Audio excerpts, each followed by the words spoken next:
जेव्हापासून माझा बाळ जन्माला आलेला होता तेव्हापासून माझा बाळाचं रुटीन काय होतं झोपायचं तुम्हाला माहिती आहे.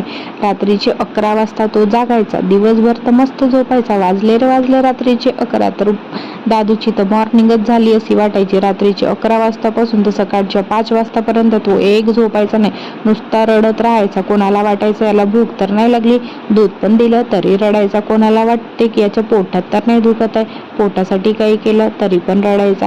अरे बा काय करायचं तुझ्यासाठी हे विचार येऊन गेलेलं होतं. सगळेच जण त्याला घेऊ फिरायचे. अय्यांशचे पप्पा पण, त्याची आतू पण, अय्यांशचे आजी आजोबा, मेन म्हणजे माझे सासू सासरे पण खूप त्यांनी माझा साथ दिलाय त्यावेळेस. असं नाही की दिवसाला तुम्ही तर मस्त झोपतात, ते आराम करायचे नाही तरी पण माझ्यासाठी रात्रभर जागायचे. आणि अय्यांश 1 महिन्यापर्यंत बॉटलचा दूध पीत राहायचा.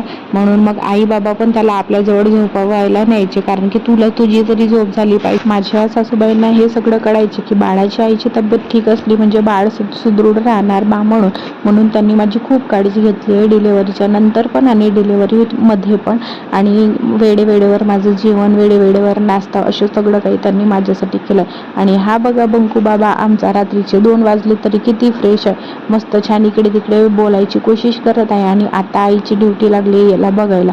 थोड्या वेळ कोणी झोपायचं, मग थोड्या वेळ कोणी उठायचं, असं करू आम्ही अय्यांशला मोठे केलं आहोत. आणि आत्ता पण तसंच आहे माझा बदमाश. रात्रीच्या 12 वाजतापर्यंत तो झोपत नाही. बघा किती क्यूट दिसत आहे की नाही माझा अय्यांश. प्लीज माझ्या दादूच्या आयडीला सपोर्ट करा, नवीन असाल तर फॉलो करा. भेटूया दुसऱ्या व्लॉगमध्ये. Bye bye.